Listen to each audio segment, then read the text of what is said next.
What up? Welcome to another Final Fantasy deck list. This is like the third or fourth week in a row that we're doing Final Fantasy. I think I'm gonna start looking at other stuff, but this one, it's Garnet, Princess of Alexandria, also known as the Sagas. Who is Garnet? What does she do? I don't know anything about her, but apparently she's from 9, and she's a 2-mana 2/2 lifelink. Whenever she attacks, remove a lore counter from each of any number of sagas you control. Put a 1/1 counter on Garnet for each lore counter removed this way. This works really well now with the updated Saga ruling, where when Sagas lose all their counters, they don't just instantly die. I think like the only other format where that's useful is Modern with Urza Saga, or I guess any format with Urza Saga and like Blood Moon stuff. But yeah, this deck is just playing enchantments and sagas and removing the first chapter, or removing whatever good chapter there is, putting 1/1 counters on her, swinging for a lot. She is lifelink, so that's cool. Yeah, as you can see, 26 creatures, 21 enchantments, not a lot of everything else. Let's go through the artifacts first, though. So, Arcane Signet is ramp. Crystal Fragment, 1 mana, equip creature gets +1/+1. You can also pay 7, exile it, transform it. At sorcery speed, it becomes a saga. It's prevent all damage that would be dealt to creatures you control, and then tap all creatures your opponents control. It's a 4/3 flyer. Yeah, it's kind of just a saga. There's a lot of sagas from Final Fantasy in this deck, which makes sense. Lightning Greaves, specifically protection for the commander. You don't really want to be equipping this to your sagas that you want to take your counters off of, or else you can't target them, and then that's bad. Power Conduit, you can tap, remove a counter from a permanent you control, like notably Saga lore counters, and you can put a charge counter on target artifact, or you can put a 1/1 counter on target creature. So this can lower your sagas if, let's say, Garnet didn't get to remove it on a previous turn because she couldn't attack, and then get back to the lower ones that you want to be hitting every turn. And then you also buff your commander with it, so cool. Soul Ring, it's Soul Ring. Summoner's Grimoire, 4 mana, job select, so you make 1/1 hero, and then equip creature is a shaman in addition to its other types, and has whenever this creature attacks, you may put a creature card from your hand on the battlefield. If that card is an enchantment card, it enters tapped and attacking. And because you're playing so many of the new Saga creatures, might as well play it. I think this card's pretty cool. Swiftfoot Boots, and then on to the creatures. I mean, there's just protection. Calyx, Guided by Fate, 3 mana 2/2. Whenever it or another enchantment enters the battlefield under your control, put a 1/1 counter on target creature. And whenever Calyx or an enchant creature you control deals combat damage to a player, you may create a token that's a copy of a non-legendary enchantment you control. Do this only once each turn. Unfortunately, the creature has to be enchanted, but it also just works with Calyx, so if Calyx gets a swing in, I think this card, probably a little overrated, but it still kind of works. Destiny Spinner, creatures and enchantment spells can't be countered. You can also pay for make a land into an XX elemental with trample, where X is the number of enchantments you control. But that's not that great. It's mainly just creatures and enchantments can't be countered. Dion Bahamut's Dominant. During your turn, Dion and other knights you control have flying. When Dion enters, create a 2/2 white knight. And you can pay 6, tap, exile, return him transformed. He becomes a saga. First 2 chapters, put a 1/1 counter on each other creature you control. Those creatures gain flying. And then number 3, destroy target permanent, exile Bahamut, then return to the battlefield tapped. It's also a 5/5 flyer. So if you want, you can kind of keep it on that first one, put a 1/1 counter on your creature, like on your commander, and then give it flying. Or if you want, you can just get it down or get it across the 3 over a few turns. And destroy something, this flips back. You can tap it, flip it back again. Pretty useful. Eidolon of Blossoms, 4 mana 2/2. Whenever it or another enchantment enters, you draw a card. This is just basic card draw. Elish Norn, 4 mana 3/5. This is, I think, the least played Elish Norn. Vigilance, when a source an opponent controls deals damage to you or permanent you control, that source controller loses 2 life unless they pay 1. Not really important. The big one is you can pay 3, sacrifice your other creatures, exile Elish Norn, transform it as a sorcery. Chapter 1, incubate 2 5 times and transform all incubator tokens you control. Number 2, creatures you control get +1/+1, gain double strike, and 3, destroy all other permanents except for artifacts, lands, and Phyrexians. Exile the Argent Etchings, then return it to the battlefield. Realistically, you kind of just flip this, and then every turn you're incubating 5 times, and then transforming all your incubations. So you're making 5 tokens a turn. If this sticks around and your commander sticks around, it's pretty good.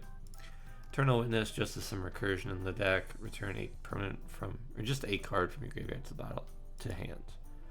Jugai Naturalist, 2 mana, lifelink, enchantments cost 1 less to cast. It's also an enchantment creature, which helps with enchantment stuff. Good, very generic Selesnya enchantment card. Mason Enchantress, 3 mana. Whenever you cast an enchantment spell, you may draw a card. Again, just card draw. Ondu Spirit Dancer, whenever an enchantment you control enters, you may create a token that's a copy of it. Do this only once each turn. This card's really good in the deck. Any of your sagas, you just make a copy of, and then you're getting double value off the first chapter, or off of every chapter. You can also take some extra lore counter for your commander to swing with.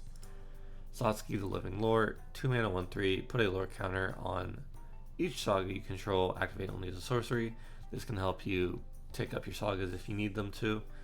And then when it dies, you can return target saga or enchantment creature you control to its owner's hand, or return target saga card from your graveyard to your hand. It's recursion. It can put counters on sagas if you need that in case. If not, I mean, yeah, it still has a good death effect. Satyr Enchanter, whenever you cast an enchantment spell, draw a card. It's just card draw. Soaring Lightbringer, other enchantment creatures you control have flying, and then whenever you attack a player, create a 1/1 white glimmer enchantment creature token that's tapped and attacking that player. Giving all your saga creatures flying, pretty nice, especially with dealing damage. Summon Bahamut. This one, I think it's kind of weak in the deck. I kind of put it in just because it's a 9 mana 9/9 flying. First 2 chapters, destroy up to 1 target non-land permanent. Third chapter, draw 2, and then 4, this creature deals damage equal to total mana value of other permanents you control to each opponent. You can just keep this on the first 2 chapters and just destroy a target non-land permanent every turn. Or if you know how to card draw, you wait for it to get to 3, and then you just start looping 2 cards a turn. Summon Chocomog. Other creatures you control get +1/+0 until end of turn. It's also just a 3/3 for 3. It's a thing to boost your commander with. It's an enchantment creature. Good in the deck. Same with Summon Fat Chocobo. Chapter 1, you make a 2/2 green bird with whenever a land you control enters, it gets +1/+0. So essentially landfall +1/+0. And then creatures you control gain trample until end of turn. The trample is nice for finishing out games if your commander is big enough. If not, it just makes 2/2 tokens every turn. Pretty useful. Summon Fenrir, 3 mana 3/2. Chapter 1, search your library for basic land, put it on the battlefield tapped. Chapter 2, when you next cast a creature, that creature enters with an additional 1/1 counter on it. Then Chapter 3, draw a card if you control the creature with the greatest power or tied for greatest power. This will just ramp you every turn. If not, you can make your commander extra big with another 1/1 counter every turn. Actually, no, it's just specifically cast creature.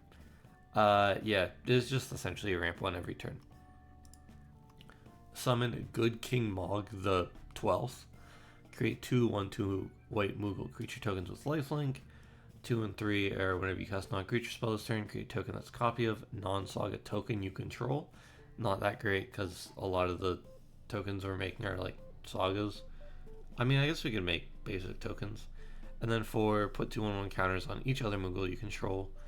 4/4 flying lifelink. This will just generate a bunch of tokens. Summon Ixion, exile target creature an opponent controls until the saga leaves the battlefield. Which is really, really useful because if you just keep taking it down, it'll never leave the battlefield until somebody like actually destroys it. And yeah, then it hurts more. But realistically, it's just once a turn you exile a creature under this. And then put a 1/1 counter on up to 2 target creatures and you gain 2 life, which is kind of irrelevant. Summon Knights of the Round. I think this card is crazy good. In fact, I put this in my Terror deck from the pre-con. Really, really good. It's an 8 mana 3/3, which kind of sucks. It does have Indestructible, which is nice. The first 4 chapters make 3 2/2 white knight creature tokens, and then the 5th chapter, other creatures get +2/+2 until end of turn. Put an Indestructible counter on each of them, so they permanently get Indestructible, which is pretty crazy. Yeah, this will just be making 3 2/2 white knight creature tokens every turn, and you can just decide how long you want this to go on for. Summon Magus Sisters. All 3 do the same thing. This is a 5 mana 5/5 with haste, which is interesting. Choose one at random, put 3/1 counters on target creature. Put a shield counter on target creature, you gain 3 life, or this creature fights up to one target creature an opponent controls. So yeah, this, I don't know, kind of just like a generic good value card that you want to keep on the board. And your commander will just keep letting you get a random effect every turn. Summon Primal Gyruda, 4 mana 3/3 flying, deals 4 damage to target tapped creature and opponent controls. This is like Fury, but just worse. And then 2 and 3, another target creature gets +1/+0 and gains flying until end of turn. If you want, you can let it hit 2 to give your commander a little bit of evasion. If you need to keep it at 1 to just constantly deal 4 to tapped creatures at every turn, pretty useful. Summon Yojimbo. For 1, you can exile an artifact, enchantment, or tapped creature an opponent controls. 2 and 3, until your next turn, creatures can't attack you unless your controller pays 2 for each of those creatures. And then 4, create extra tokens or X number of opponents who control a creature with power 4 or greater. So yeah, the 4 is not great. The 2 and 3 being like a mini stacks effect to make people less incentivized to use alright.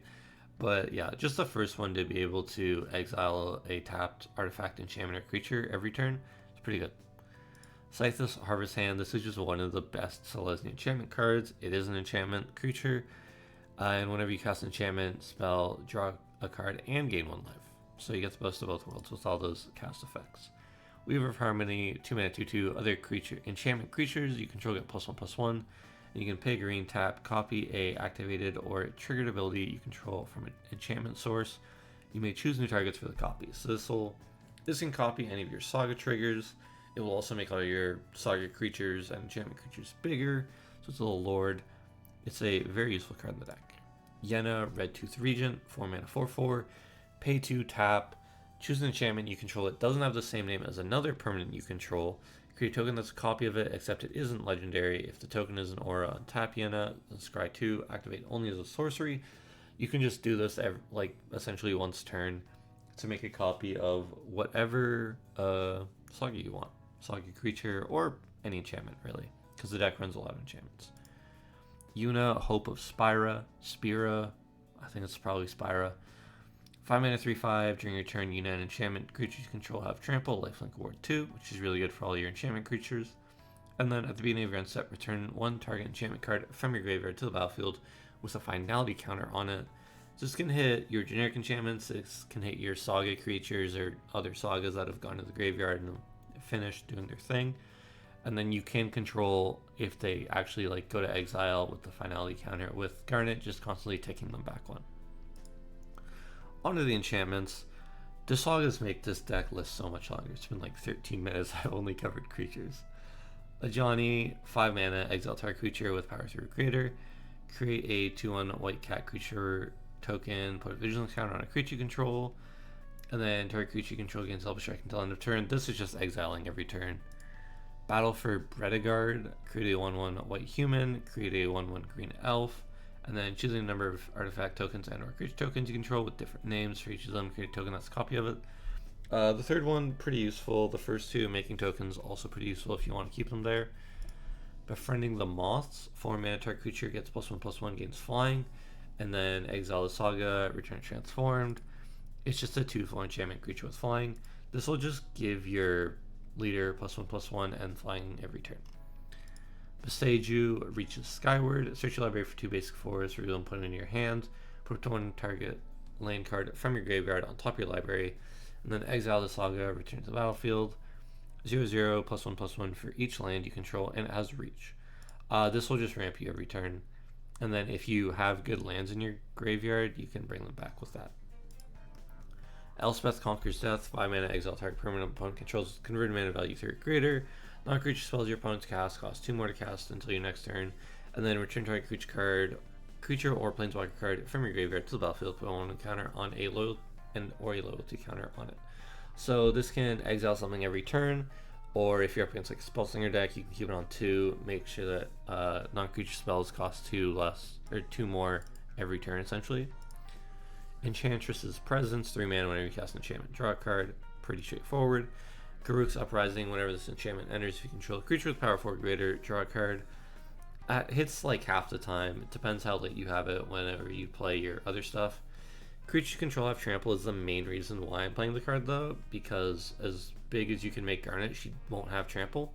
So giving her a way to trample with this, pretty useful. And then whenever a creature you control with power 4 greater enters, draw a card, again, not super useful. Reconnaissance, you can pay 0, remove target attacking creature you control from combat, and untap it. So fun fact, you can actually untap a creature and remove from combat after it's dealt damage. That's the way the rules work. People get annoyed about that. I understand why, but yeah. You can essentially do Garnet and just get away with it before blockers, or you can just untap all your attacking creatures. Song of Freyalise, 2 mana until your next turn. Creatures become mana dorks, and then 3. Put a 1/1 counter on each creature control. Those creatures gain vigilance, trample, and indestructible until end of turn. You can hold for 3 and then finish with a big board. And 1 and 2, just making all your things mana dorks, can be pretty useful for ramp. Sphere of Safety, creatures can't attack your planeswalkers unless they pay X or X the number of enchantments you control. When you're playing enchantment deck, you kind of just auto-include this card. It's a really, really good protection piece. Tale of Tenuvial, 5 mana, target creature you control gains indestructible for as long as you control Tale of Tenuvial. 2, return target creature card from your graveyard to the battlefield, and then up to 2 target creatures you control each gain lifelink until end of turn. This can just slowly make your entire board indestructible, like 1 creature per turn. Or you can keep it on 2 and keep returning creature cards from your graveyard to the battlefield. Those also include your Sagas, which is nice. Yeah, and realistically don't really want it to hit 3. The Birth of Meletis, search your library for basic planes, reveal it, put in your hand, shuffle, and then make a 0/4 colorless wall artifact creature token with Defender, and you gain 2 life. You can use it as a token generator, you can use it as a way to ramp planes into your hand. They're both useful. The Fall of Lord Konda, exile target creature and opponent controls with mana value 4 or greater. Each player gains control of all permanents they own, and then exile the Saga, then return to the battlefield transformed. It is a 1/3 that with Defender when it dies, draw a card. Realistically, this is just exile a mana value 4 or greater every turn. The first Iroan Games, you make a 1/1 white soldier, you put 3 1 counters on target creature. If you control a creature with power 4 or greater, draw 2 cards and then create a gold token. The first one, kind of whatever, making the token. If you need the tokens, you can keep it on that. Putting 3/1 counters on a creature control every turn, especially with your commander, very, very good. And then if you need to draw cards, you can just wait for it to go to 3 and then just draw 2 cards every turn. The Knight of the Doctor, 6 mana to destroy creatures. Return target legendary creature card from your graveyard to the battlefield. Put your choice of a first strike, vigilance, or lifelink counter on it. It's a board wipe that's also an enchantment, and then it can bring back your commander or whatever big legendary creature card in your graveyard, which there aren't many of in the deck. The Princess takes flight, 3 mana, exile up to 1 target creature. Target creature you control gets +2/+2 and gains flying until end of turn. Return the exiled cards to the battlefield under its owner's control. So realistically, you just want to try and keep this at 1 and keep exiling creatures and then hope that it never gets removed. The Weatherseed Treaty, search your library for base land card, put it on the battlefield, tap and shuffle, make a 1/1 green sapling creature token, and then target creature control gets +X/+X and gains trample until end of turn, or increases the number of basic land types among lands you control. So the chapter 3 can finish with your commander, and then chapter 1 will just ramp you every turn. The World Spell, look at the top 7 cards of your library, you may reveal a non-saga permanent card from among them, put them into your hand, put the rest on the bottom of your library in a random order, and then put up to 2 non-saga permanent cards from your hand onto the battlefield. I think you just want to keep this on 1 and 2, and then look at the top 7 cards and just constantly find a permanent that's useful, be it a land or a creature. It can't be a saga, which is unfortunate with the amount of sagas you're running, but there's enough non-saga permanents in the deck for this to still be very valuable. 3 blind mice, make a 1/1 white mouse, and then create a token that's a copy of a target token you control, and then creature you control get +1/+1, gain vigilance until end of turn. I think there's a lot of token generation in this deck, so being able to make tokens that are a copy of the tokens that you're already making, be it sagas with something with like Ondu Spirit Dancer, or just other tokens that you're making with other sagas and enchantments, is pretty useful. Vault 13, Dweller's Journey. For each player, exile up to 1 target enchantment or creature that player controls until Vault 13 leaves the battlefield. Gain 2 life, scry 2, exile 2, return 2 cards exiled with Vault 13 to the battlefield under their owner's control, and put the rest on the bottom of their owner's library. So you just slowly, over 2 turns, you keep this on 1, exiling 2 of your own things and 2 threats that opponents control. And then you go to chapter 3, you can return the 2 cards that you exiled that you owned with Vault 13, and then put the rest on the bottom of the owner's libraries. It's essentially just removal. Wild Growth is ramp, and it's an enchantment aura, which works with Yelena too. But yeah, it's an enchantment that ramps. Beast Within removal, Generous Gift removal, Nature's Claim removal, Path to Exile removal, Reprieve, kind of counterspell in white, return target spell to its owner, stand, draw a card. I'm really high on this card right now. I like it a lot. Shirk of Midnight removal, Sword Plowshare removal, and then ignoring the lands for now because they're pretty basic. Brilliant Restoration. This is a 7 mana return all artifacts and enchantment cards from your graveyard to the battlefield. There are a few that are cheaper mana wise, but they also hit opponents' graveyards to their battlefields, which I don't really think you want in the deck. So yeah, just being able to return all your Sagas and enchantments, pretty useful. Esper Origins, 2 mana, surveil 2, gain 2 life. If the spell was cast from your graveyard, you exile it, put it on the battlefield transformed. It is a Saga creature, reveal the top card of your library. If it's a permanent card, put it in your hand. And then you can, second chapter, add 2 green. Third chapter, other creatures get +2/+2, gain trample. So essentially, yeah, reveal top card of your library. If it's a permanent card, put it into your hand is nice. I'm not sure exactly how this works with the flashback. Like, once this goes away, I think it just goes back to your graveyard as Esper Origins, and you can just keep flashing it back for 4 mana to get the summon Esper Maduin. I'm not actually sure if that works like that. It might. But yeah, this card is kind of just a Saga creature. Rampant Growth, because ramping in a deck is usually useful, although you have a 2 mana commander, so you don't need that much ramp. Onto the lands, there's really nothing special. I think like the few that are interesting, Hall of Helio's Generosity, you can add a colorless or you can pay 1 and a white, put target enchantment card from your graveyard on top of your library, a little bit of recursion. Monumental Henge enters battlefield tapped unless you control planes. You could pay 2 and then 2 white. Search or look at the top 5 cards of your library, reveal a historic card, which can be a Saga or a legendary or artifact. Put it into your hand, put the rest on the bottom of your library in a random order. So this can search every turn once you don't care about the amount of mana. You can Nesting Grounds, pay 1, tap, move counter from target permanent you control onto another target permanent. You can move Sagas onto just like lands if you don't need them on the Saga.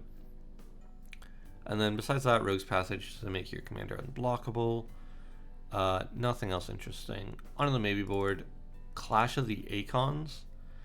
You can have target creature fight another creature. You can remove a lore counter from a Saga, or you can put a lore counter on a Saga. It's useful, like kind of just utility card, but I don't really think it fits the deck.